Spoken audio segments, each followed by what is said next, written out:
Previously on Demonic Beast Hunter Survival Guide, our hero shattered cursed relics, survived a blood rain arena, and outwitted the system's deadly algorithms, but the Abyss awakens, unleashing a legion of nightmare beasts. And now the story continues. I barely gasp before a demon rips the night apart. Karma-infused liquid fuels the beast, and I, its hunter, drink it down. Adam feels a violet pulse thrum in his chest. A shadow demon lunges. Their clash forces Adam to stare down his core's darkness. Adam shouts a command, but static swallows his voice. Words crackle into nonsense. The demon hesitates, confused. The broken speech proves the core is hijacking his mind, threatening total loss of control. Soon the core's vision floods his thoughts. Adam's eyes blaze as the core invades his mind. He relives a predator's cycle, hunt, death, rebirth in a rapid montage. The overload staggers him. The vision reveals the core hoards monster karma, corrupting everything. Bella brushes Adam's panic away. "Don't worry, it's nothing," she coaxes. She insists the vision is harmless, keeping the team on the looming threat. "Don't worry, it nothing." The priest lifts her staff, ready to unleash the final incantation. The dark priest croaks a broken chant, WWH on, as the sigil flares. Energy spikes, threatening to corrupt anyone nearby. Adam readies his blade, prepared to shatter the core before the ritual erupts. Adam braces to smash the core before the ritual completes. Something feels off. Adam's core erupts, splashing luminous liquid onto his hand. Rex, the red wolf, snarls, eyes locked on the spill. The dark priest lifts her staff, chanting a strained incantation. The dark priest lifts her hands, murmuring a prayer. She thanks E, god of harmony, hoping to soothe the creature and bind it to their cause. She explains the wolf's sacred role. "I give thanks." Nicole probes the sudden wolf, thanking E for comfort. She cites the Order's doctrine that the red wolf is E's closest companion, raising the stakes of its allegiance. Bella rebels against the belief. "What are you doing?" "I thank E for comfort. Our order sees the red wolf as E's closest companion." Tension spikes as Bella snaps. "That mutt, blasphemy." She insists the beast is untamable. Nicole fires back, refusing the insult. "I vow to purge the demonic realm, honoring Rez's will." He held his sword to the end. Adam stands, eyes blazing, swearing to cleanse the demonic realm for his fallen comrade. His oath fuels the group's resolve as they march toward the Horde's heart. Nicole implores Jin, begging him to let the red wolf carry Rez's legacy as Rex. Jin hesitates, eyes locked on the beast. Naming could bind its chaotic spirit, granting the hunter's leverage. Bella steps forward, asking Jin, "Are you okay?" Jin nods, still feeling the karmic liquid sting. The concern matters. If the core corrupts him, the team's strength wanes.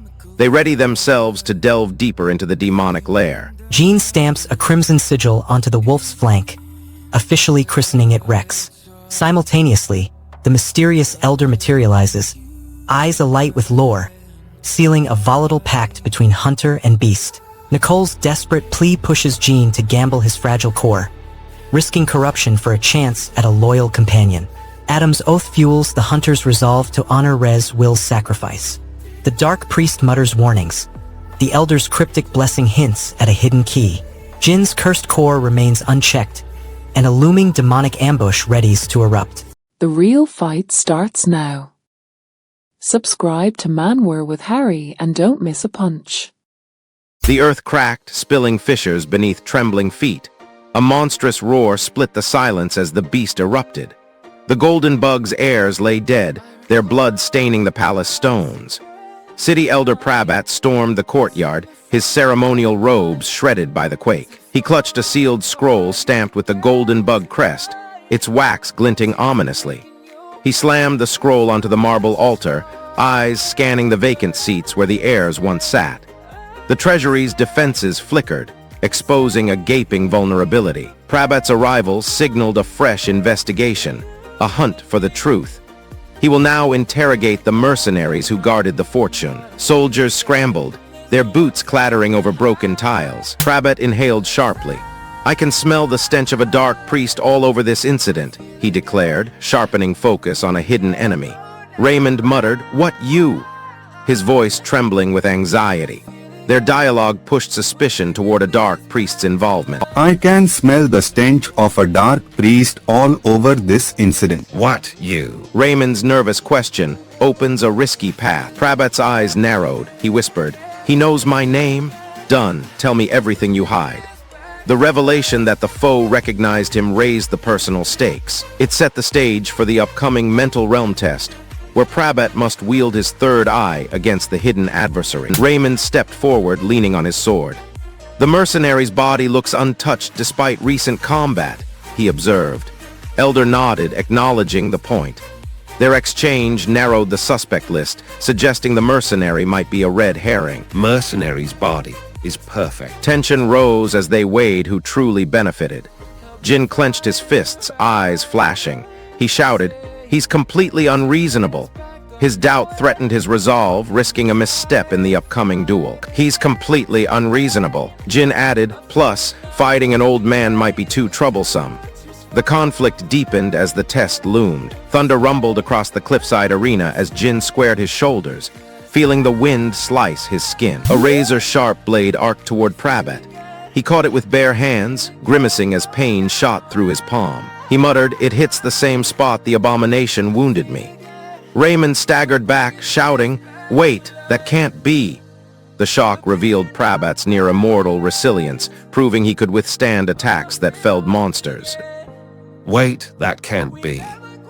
Prabat now offers Jin a new quest, hinting at the looming dark priest threat. Jin stared at the scar on his torso. The abomination's wound still glowed, yet his flesh stitched itself within seconds. He expected weeks of recovery, but the blood clotted and the cut sealed in minutes. The rapid healing shocked him, showing his body defied normal limits. Elder explained the monk doctrine of emptying oneself. "I gave up my two physical eyes to open the mind eye," he said. "It is an eye of the heart that pierces the essence of the soul." Understanding this ability explained why the test could read Jin's inner truth. It mattered because the Elder's power could detect dark priesthood. Emptying oneself is the way to become truly one with yourself. I gave up my two eyes for the mind eye to open my third eye. It is an eye of the heart that pierces through to the essence of the soul. The Elder now prepares to use that eye on Jin. Elder forces Jean into a terrifying mental realm with his newly awakened mind eye, shattering the illusion of a dark priest and instantly bestowing a secret mission against the hidden faction. Jin's psyche cracked, then reassembled, emerging with a grim purpose to hunt the unseen enemy. Jean feels the crushing relief of cleared suspicion while swallowing the heavy weight of a covert crusade that could cost his soul and allies alike. He steadies his breath, aware that every step forward now carries peril and promise. Cindy steps forward, eyes burning with unspoken vengeance, hinting that the true enemy lies deeper, leaving Jean and the Elder staring into a darkness that threatens to swallow the entire sect. Her voice trembles with resolve, promising a relentless pursuit of the hidden mastermind. Secure your access to the best Manhwa recaps before the algorithm hides them. Subscribe to Manhwa with Harry. The ground trembles, the demon's howl dies away. The third pioneer city erupts, abominations spill out, mutating citizens faster than trees fall. The city elder, flanked by the last golden bug heir, calls you to action. He reveals a dark priest hideout that must be erased. Corruption claws from the city into the forest, threatening to turn the whole region into a demonic wasteland. Only your strike can halt the spread. With resolve, the party sets off toward the concealed stronghold. In the Elder's stone hall, the squad gathers. Raymond strides to the center, armor clanking, a grin split across his face. Claire hoists a tankard, joking that a good drink might soften the horror ahead. The black mist coalesces into a silhouette, whispering, "It means there's someone anear." The garbled threat reveals an assassin intent on sabotaging the purification. Rex spots a cloaked figure slipping behind a fallen log and signals the group. The assassin draws a dark blade, aiming for the core's heart. If he succeeds, the rift will reignite, erasing their hard-won progress. The party must stop the intruder. Target spotted. Intercept now. The clash with the assassin looms. Battle erupts. Claire slashes the assassin, scattering his dark cloak. Raymond drives his spear into the fractured side of the core, unleashing a surge of pure light that shatters the stone. Inside the archway, broken stones litter the floor. A small glowing sigil pulses on the ground, the character Chinese letter etched into the stone. Claire kneels, tracing the symbol with a fingertip. Rex examines the energy signature, confirming it marks a rift core hotspot, the source of the forest's corruption. Identifying the core gives the team a precise target to destroy. Rex's warning hangs as they prepare to act. Claire exhales, shoulders relaxing, and smiles at the team. Relief ripples through them as they confirm they are at the right spot. A brief laugh eases the tension, but the mission still looms. Raymond checks his torch, Rex tightens his grip, and Claire folds the map, ready to move forward. The conversation shifts from urgency to camaraderie. Claire sighs, admitting the sudden change feels odd. She jokes about grabbing drinks, then more drinks. Rex echoes the sentiment, promising he'll also indulge. The team laughs, letting stress melt away for a moment. Their light-hearted plan buys a brief respite before darkness returns, and the next move looms. Well, Claire asks, "What?" Raymond answers cryptically, "Tie you again." The unclear promise raises tension among the group. The vague terms could trap them in another obligation. This matters because any misstep could drain their strength before they face the rift cores. what? Tied you again. The group braces for the fallout. The squad gasps sharply, eyes widening. The sudden exclamation underscores the seriousness of the deal. Their surprise matters because it signals that the agreement may have unforeseen consequences for their mission. Claire declares she will definitely repay the favor she receives. She vows to return the aid once they secure the magic tower's tuition. Claire thrusts a radiant crystal into the yawning rift, and Rex drives his blade deep, forcing the black ooze to recoil as the tunnel trembles with a blinding surge of light, scattering shadows across the stone. Raymond's monstrous bargain looms over them, leaving Claire trembling between gratitude for the rescue and dread that the debt she vows to repay may bind her fate to a darker, unforgiving power that could eclipse her very soul. As the cracked stone hisses and the black ooze recedes, a distant echo hints that the sealed rift merely masks a deeper corruption, leaving the party's next move shrouded in perilous uncertainty and a foreboding chill. Leveling up has never looked this good. Subscribe to Manwa with Hari. He devoured a monster core, became a god-mad tyrant, yet his protectors still stand. Li Jun, Master Hwan, and the battle-scarred mercenary linger in the flickering light of a ruined shop. Shadows hide an elder watching from the doorway. The core's dying aura pulses across their faces, a silent warning. Everyone feels the danger, but they tighten their grip and prepare to move forward. The elder's warning hangs heavy as they argue about the mercenary. The elder steps forward, eyes cold, and reminds the seasoned hunter of his promise that nothing would change. He points at the sudden arrival, asking if fear now grips him.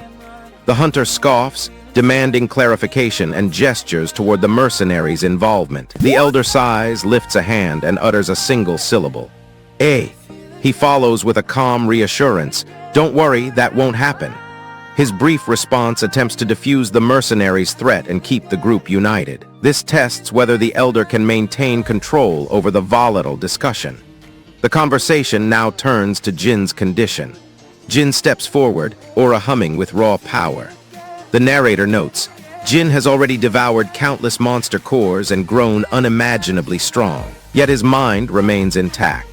A voice declares, "This proves one can keep humanity even after eating monster cores." Jin's resilience shows the team that core consumption need not erase a soul. Hope flickers that power and humanity can coexist. The hunters tighten straps, check blades, load pistols. Kaido sharpens his spear while Arya secures a bandage kit. The mercenary nods, eyes fixed on the looming trees. Everyone knows the forest teems with leech rats and unstable cores. One mistake could let the monsters overrun them. Tension builds as the first leech rat appears on the horizon. An elder voice cuts in, "What's with that guy?" He points at Jin, still shrouded in dark priest rumors. The group freezes, eyes shifting between Jin's glowing aura and the shadows beyond. The question reveals doubt about Jin's humanity and the risk of core corruption spreading. Jin's response will decide whether the team trusts his new power. Jin asks why the mercenary keeps calling him a genius, admits he wants to get close to him, and demands a clear battle plan. The mercenary replies, "Spoken like a true genius, you're impatient," pushing the group to act quickly. This urgency forces them to finalize their strategy before the 10-day forest assault begins. What with this guy calling me a genius? Master Hwan shouts, "Keep your backs covered while you fight. If you show your back to them, you're dead." The hunters pivot, forming a shield wall that faces outward. They tighten the formation, ensuring no one exposes a rear. This defensive posture stops the leech rats from burrowing under them and prevents casualties. Their survival now hinges on disciplined coordination.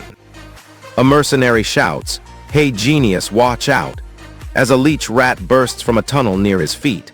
A nearby hunter spins, slashing the creature before it can latch onto the mercenary.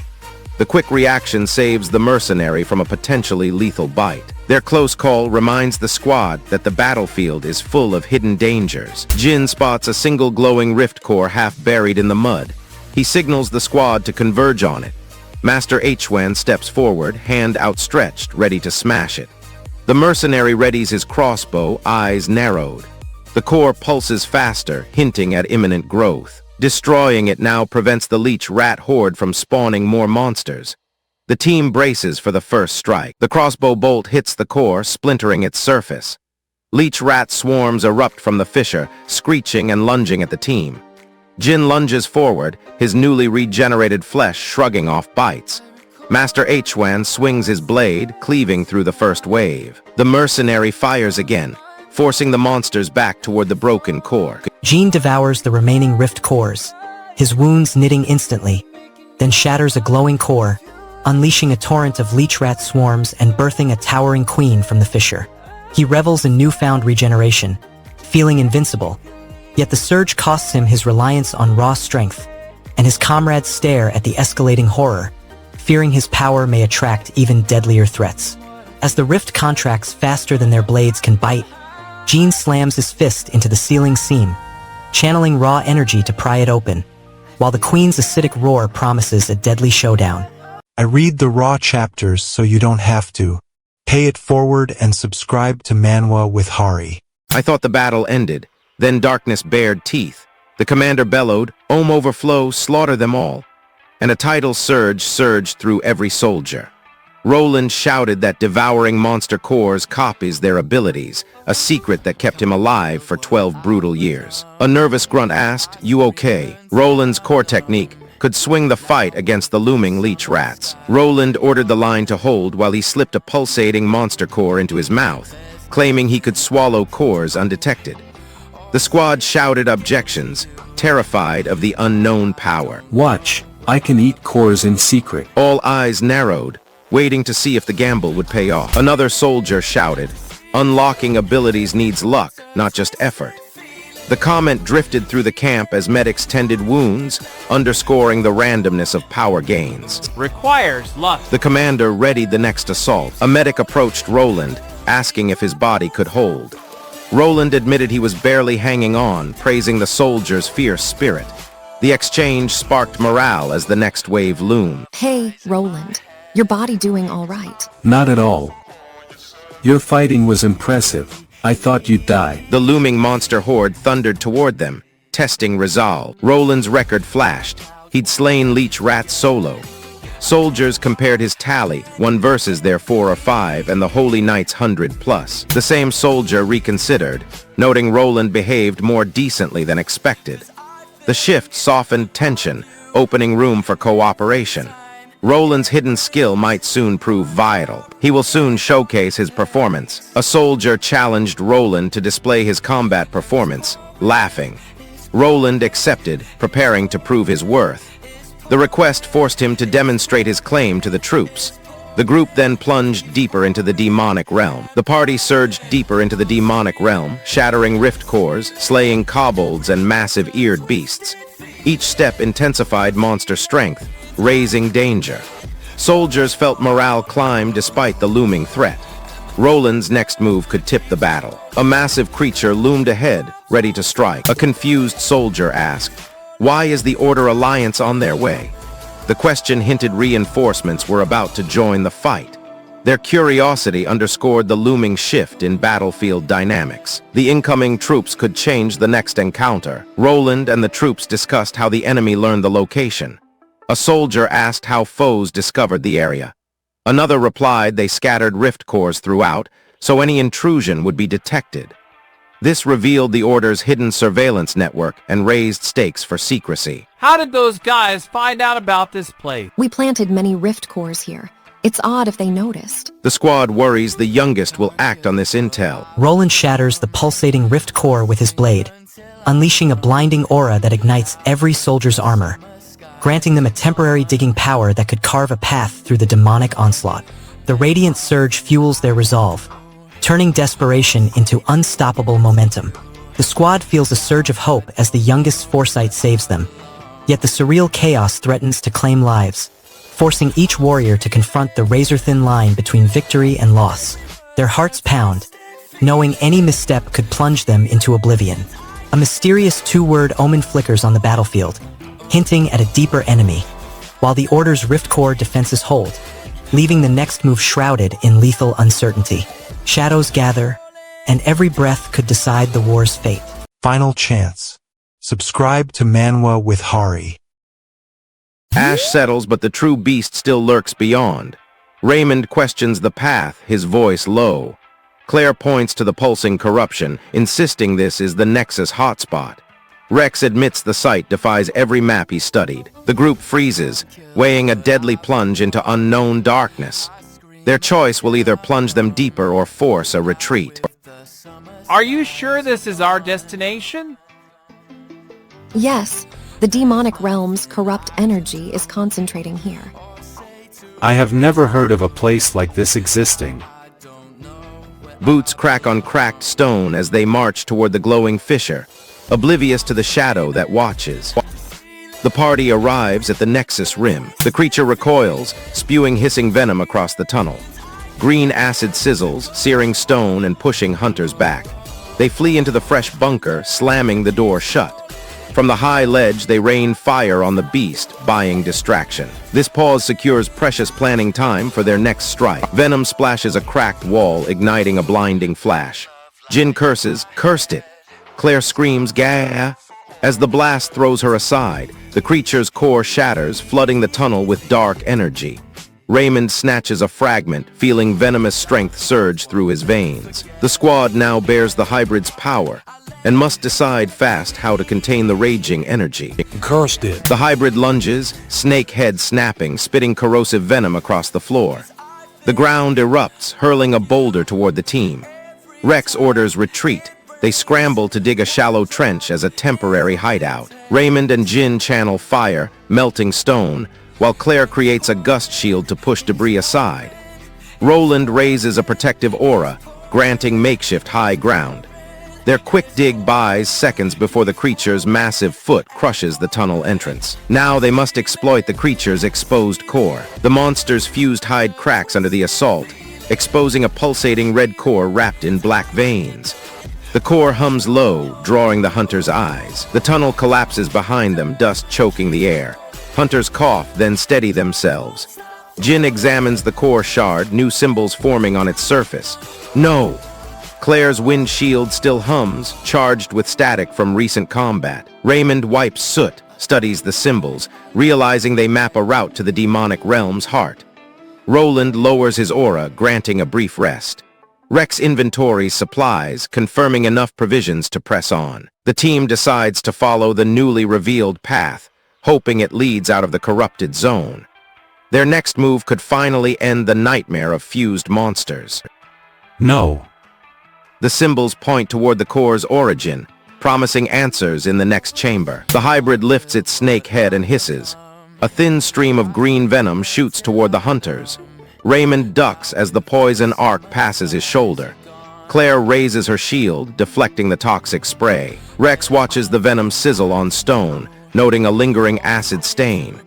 Jin marks the spray pattern, realizing the creature can attack from range without touching.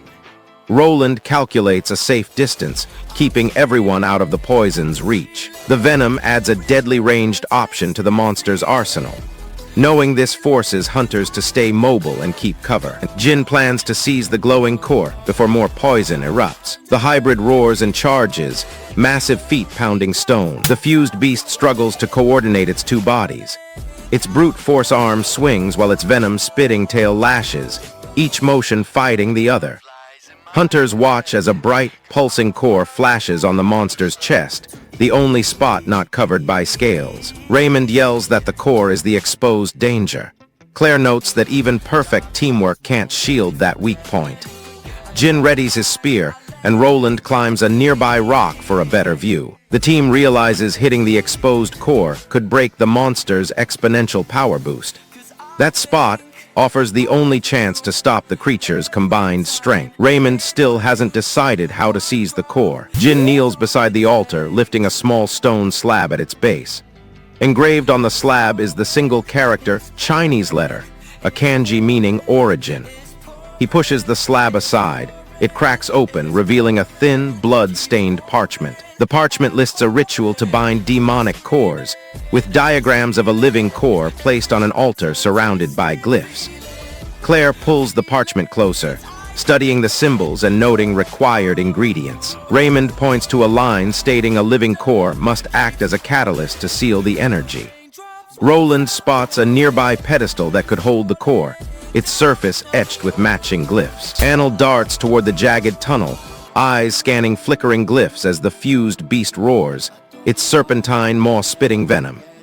He shouts, urging the squad into the makeshift cavern. They slam a crystal barricade, luring the monster onto a precarious ridge. Anil leaps, clamps the glowing core, feeling venom surge through his veins, granting raw strength and poisonous strikes. The fused monster lets out a guttural NH, vibrating the tunnel walls. Its snake-like head snaps, spitting acidic venom that sizzles on stone. A thin green mist hangs in the air. Raymond ducks, avoiding the spray. Claire flinches as acid burns her armor. Rex raises his shield just in time, deflecting the worst. The hunters pry the pulsating core from the fused monster's chest, snapping it free as the beast erupts with a guttural roar, spewing venom-laden mist that floods the tunnel's jagged walls. The acidic fog clings to stone, burning the air. Their victory feels fragile amid the lingering toxic haze. Raymond seizes the core, craving the monster's poison power while feeling his resolve fracture. The team watches their comrades risk everything, hope trembling against the crushing weight of imminent death. With the altar's corrupted energy still humming, Roland secures the volatile remnants. A shadowy tremor rises from the depths, promising a deadlier foe that could shatter the hunter's fragile victory. YouTube might never recommend this channel to you again. Don't risk it.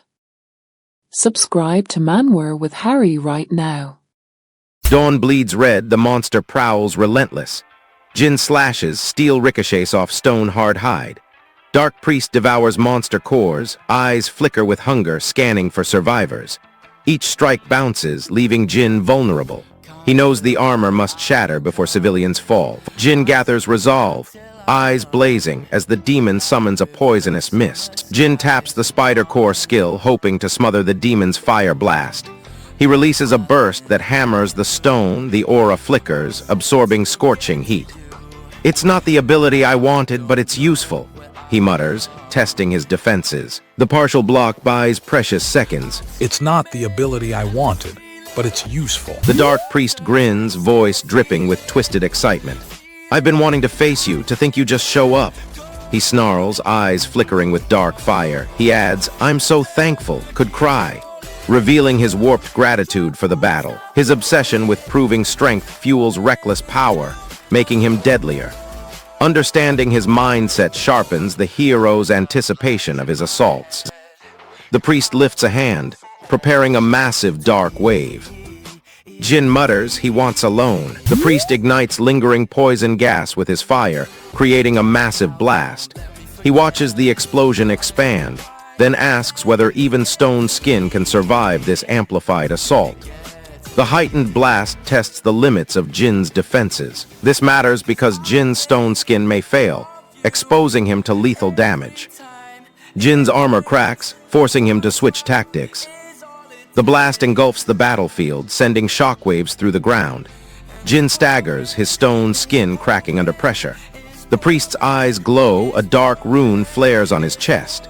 Debris rains down, the air still reeks of poison. This matters because the terrain itself becomes a hazard, limiting movement for both sides. The fire surge collides with the priest's rune, causing a violent eruption of dark energy. The ground cracks, and the priest reels back, momentarily stunned. Jin's exhausted body collapses onto the debris, barely conscious. This matters because the brief pause gives the rest of the team a window to act. But the priest's retaliation looms.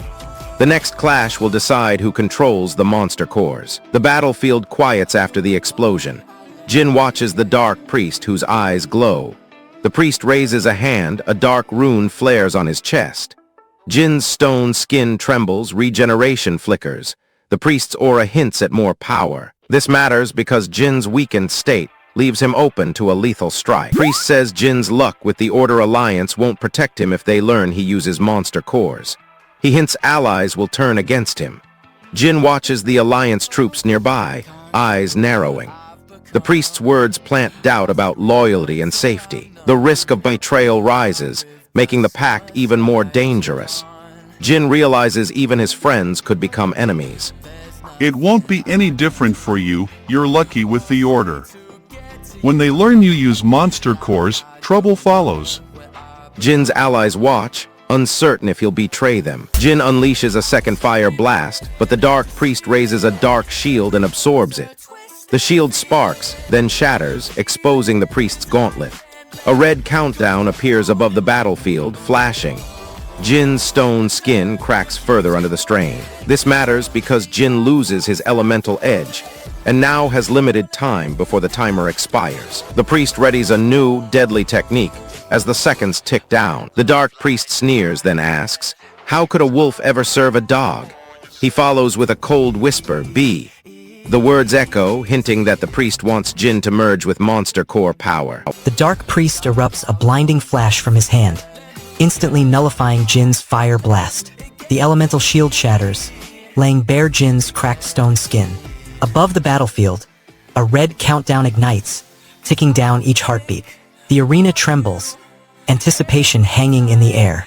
Jin protests, refusing the corrupt power that threatens to erase his humanity. The priest's cold whisper presses the terrifying thought of surrendering his soul to the relentless monster core hunger. The clash teeters on the edge of darkness. The ticking red timer forces Jin toward a deadly decision. The priest's haunting B echo promises a forced merger. The battlefield holds its breath, waiting to see if Jin will succumb before the countdown ends. Hit subscribe on Manwa with Harry right now. The next recap is closer than you think. We barely escaped the inferno when the earth split once more. From the yawning fissure, a towering black shape surged, bathed in an eerie light. Its aura ripped through our shields, and Jin felt his regenerative pulse sputter as the beast swallowed a pulsing core, erupting with god-like might. The squad scrambled backward, knowing the power gap could crush us. The creature's sudden surge forced us to conceal our true strengths. The scout raises his arm, yelling a bewildered query. How can a wolf serve a dog? Claire gasps, calling the beast's twisted form insane. The rest of us stare, trying to decode the hybrid silhouette, fearing its strange anatomy masks hidden powers. The monster lunges, claws ripping the earth. Jin drops low, rolling past the slash. Claire unleashes a burst, igniting the beast's flank. Rex hauls a wounded ally onto a makeshift stretcher.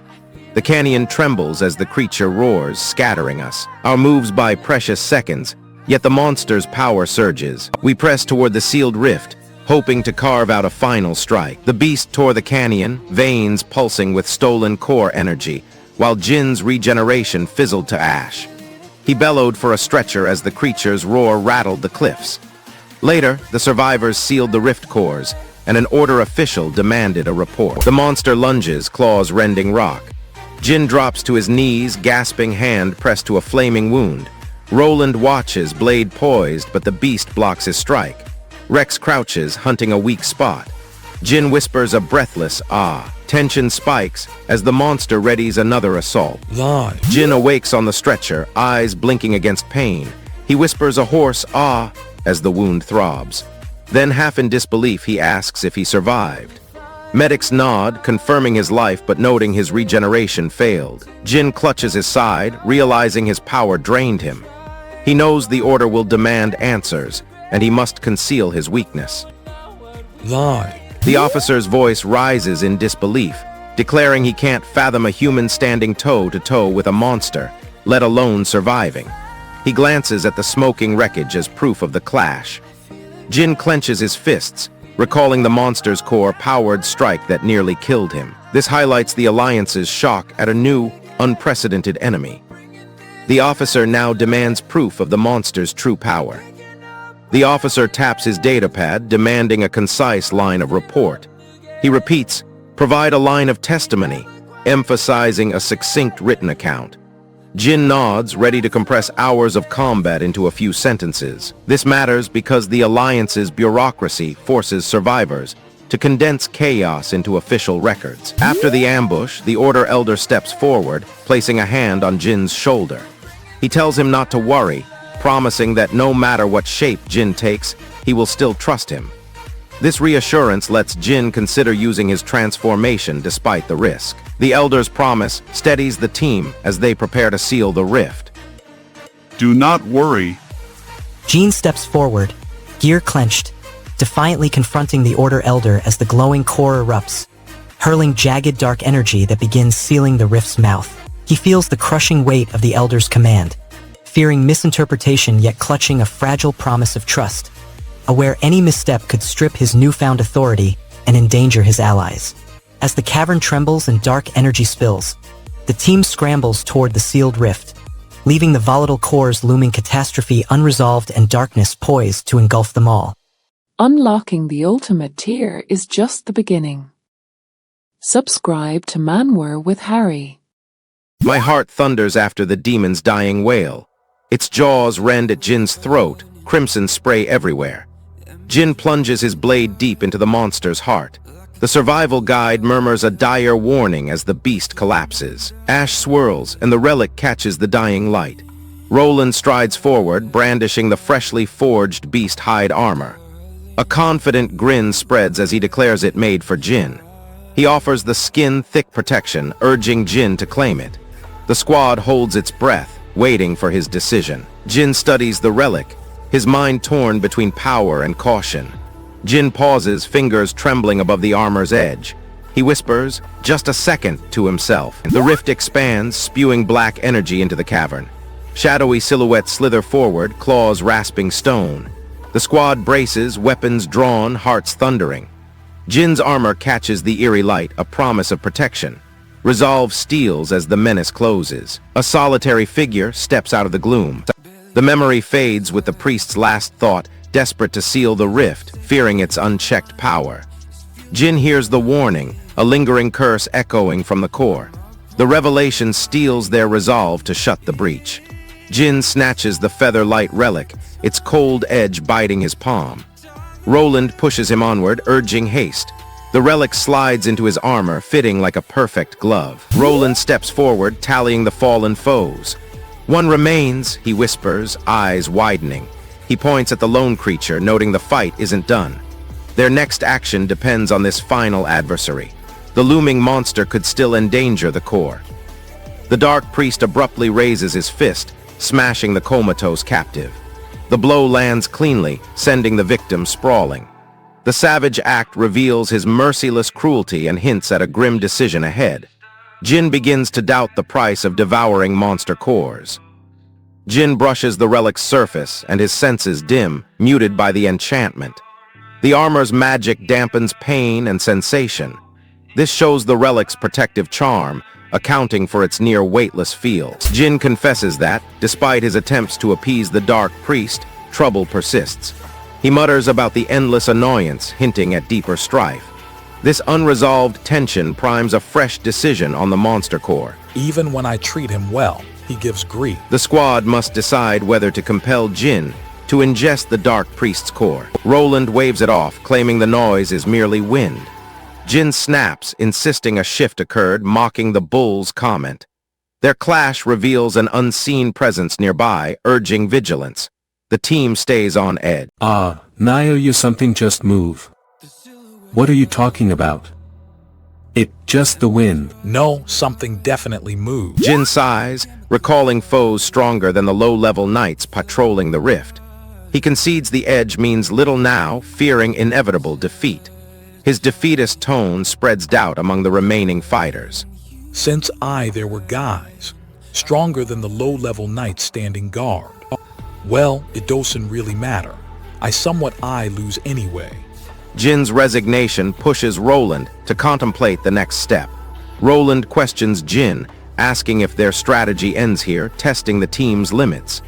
Jin answers that if all else fails, they must press on together. The dialogue sets their next course, urging departure from the battlefield. Since that was as far as our plan went. You thought as much. Jin leads the party into the rift. The ground cracks beneath them. Beast hide armor glows faint blue. Roland follows, clutching the relic. Claire and Raymond scout ahead, eyes sharp. The rift widens, pouring dark mist. Their advance triggers a low rumble. A sudden energy surge hints at a hidden guardian. The relic erupts bright red, heat searing the team. Jin feels the armor tighten, alive with power. Roland grunts, fearing the surge will draw foes. Claire shields her eyes, fearing rift corruption. An ominous howl reverberates from the rift's core. The squad discovers a ruined outpost half buried at the rift's edge. Inside, a sealed chest bears ancient runes. Roland steps forward, voice low, asking Jin if he'll take the core. Jin eyes the glowing relic, nods, and vows to do it. The team watches, fearing his mind may be overwritten. You. The relic hums as Jin readies to bite. Claire shouts, urging Jin to activate the relic. Jin clamps the artifact tighter, poised to bite the core. The team holds its breath, awaiting the surge of monster memories. The moment could swing the battle. Use. Jin's eyes blaze as the core's power erupts. Jin bites the monster core lodged in the relic. The bite unleashes a surge of dark energy. Memories flood his mind. Jin says he believes others wouldn't react as they did and wonders how he can help. Roland asks what exactly Jin should do, exposing his willingness yet uncertainty. Because I think others wouldn't react like we did. I suppose so.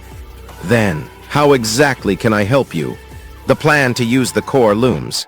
Jin identifies the item as the Dark Priest's monster core. Roland explains that devouring a monster core transfers its memories, offering intel. That is, Claire asks Jin if he's all right after the core's bite. Roland replies tersely, urging him onward. Their concern reveals the team's fear of the core's side effects. Jin, are you all right? To survive. Jin's eyes flash as the core's memory floods his mind. Jin's eyes flare, the core flooding his mind with vivid memories of the Dark Priest as a terrified human. He clutches the light like relic, feeling its armor like protection. The team watches, realizing the memory may reveal the rift's hidden location. I see his past. Roland now urges Jin to act on that knowledge before enemy reinforcements arrive. Jin bites the monster core nested in the relic. The bite unleashes a surge of dark energy. Terrified memories of the Dark Priest cascade through his mind. Jin absorbs the Dark Priest's hidden truths, yet his humanity teeters on the brink, frightening his comrades as the core's power threatens to consume him entirely. The relic glows ominously, the memory surge threatens to overwhelm Jin, and the group braces for unknown fallout that could shatter their fragile alliance. Everyone loves a comeback. Subscribe to Manwa with Hari to watch him rise. The earth shudders, a beast's roar shattering the ruined camp. The ancient Banquet oath cracks as an iron-masked assassin and a golden bug queen descend. Dark priests huddle by the broken altar, whispering their next betrayal. Jin slumps against a cracked stone, blood staining his armor. Claire darts forward, voice fierce, "You all right?" Jin lifts his head, nods, a silent promise to keep fighting. The priests reveal a plot, lure the Order Alliance into tomorrow night's Archbishop Conrad Banquet and frame them. Their scheme could spark civil war. The assassin already stalks the city gates, darkness in his wake. Night drapes the camp, the fire sputtering weakly. Jin spots Roland near the supply crates, a city map spread out. Raymond proposes a literal mousetrap, set barrier wards to snare the incoming abominations. He sketches a rapid deployment at the north gate. The team races to install the wards as chaos erupts outside. Urgency spikes. The banquet hall brims with guests. Set a mousetrap for the rats. With traps in place, the banquet hall remains vulnerable. Candlelight bathes the banquet hall as dignitaries settle. The iron-masked assassin slips through shadows.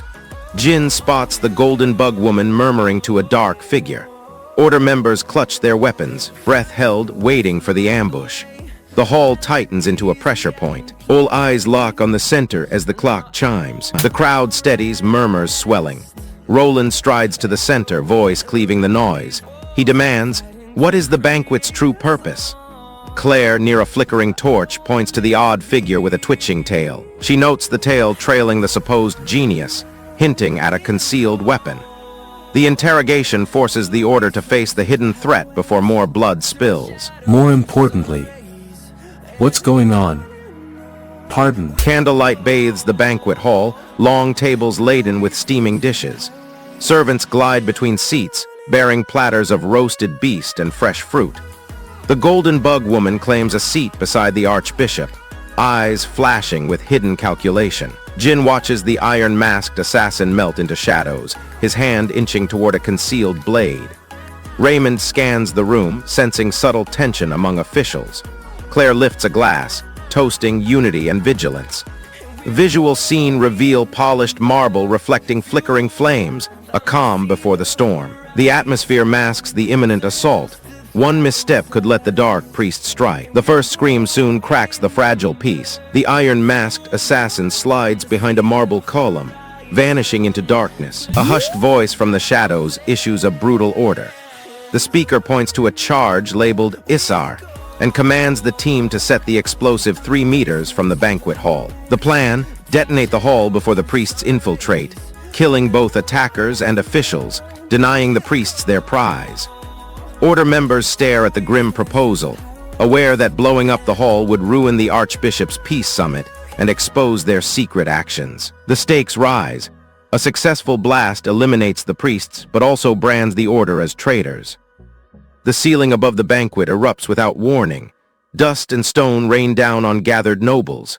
Knights shout, eyes scanning the chaos. And this is where it gets really complicated. The Iron Mask assassin strides through the hidden doorway, blade gleaming. He slashes a shielded knight, shattering the metal. Jin winces, his stomach churning from the monster core he ate earlier. Roland shouts to protect the Archbishop, ordering the Order to form a defensive circle. Banquet staff scramble, fearing the assassin will kill the officials. This moment threatens the banquet and could expose Jin's secret consumption. Roland now faces the assassin head-on. Lady Selene, bearing the golden bug crest, breaks through the melee. She lifts a golden sigil, a pulse of light washing over the abominations, forcing them to recoil. Order members seize the brief respite, driving their swords forward. Jin's monster core erupts, violet energy blazing from his palm as the hidden doorway disgorges a horde. The Iron Mask assassin rends a knight's shield, and the countdown blinks toward 0. Jin feels his heart pound, veins thrumming with the monster's pulse. He fears the power that could save his allies might also consume him, while Selene's golden sigil glows, offering hope against the swelling tide. With the timer ticking down, Jin hovers over the charge, torn between pulling the lever and surrendering to the core's surge. The assassin lunges, leaving the Order's fate hanging on a razor's edge. Subscribe to Manwa with Hari and hit the bell. 2 taps. Takes 2 seconds.